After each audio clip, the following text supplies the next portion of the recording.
Pour faire le jeu du look at that ou le jeu du regarde, je vais avoir besoin de mon chien en laisse, idéalement sur un harnais, un marqueur, donc je vais décider si j'utilise le clicker ou par exemple le mot yes, et je vais avoir besoin de récompenses prêtes à l'avance. Et on va avoir besoin d'un objet qui va pas faire réagir le chien. Vraiment un objet là, de la maison que le chien est habitué de voir. Et ici, je vais utiliser une boîte de mouchoirs. Donc, cliquer en main, je vais déposer mon objet à une distance que mon chien ne peut pas y toucher. Je suis prête avec mon clicker et quand mon chien regarde l'objet, je vais marquer. Et bien sûr, récompenser.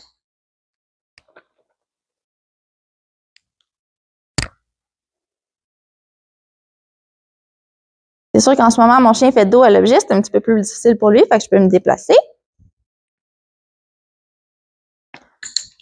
Pouf, il tombe sur l'objet. On marque, on récompense.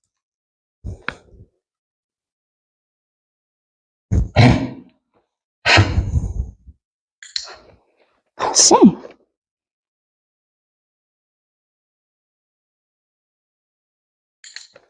Quand c'est très clair que mon chien a compris que pour avoir sa récompense, il doit regarder l'objet, je peux introduire mon signal verbal et je vais utiliser « Regarde ».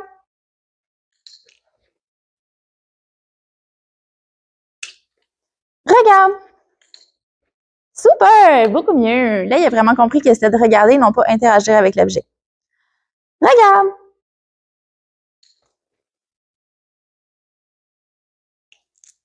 Regarde. Et après avoir fait plusieurs répétitions, maintenant, quand je vais dire regarde, le chien va regarder l'objet, puis je vais pas cliquer tout de suite. Je vais attendre de voir si mon chien ramène l'attention sur moi. Normalement, oui, parce que depuis tantôt, à chaque fois qu'il regarde l'objet, je le clique et je lui donne une récompense à moi ici. Donc, on va le tester. Regarde. Good. Donc, j'attends le retour d'attention avant de cliquer. Regarde.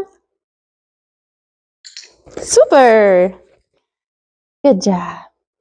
Donc, ceci était une pratique sans distraction difficile pour le chien. Donc, juste un objet qui est habitué de voir et qui ne cause aucune réaction émotionnelle. Dans vos cours, on va vous guider à savoir comment faire de l'exposition à ce qui est un petit peu plus difficile comme distraction, qui pourrait faire monter une petite émotion et tranquillement aider vos chiens à s'améliorer. Mais on garde ça pour la pratique.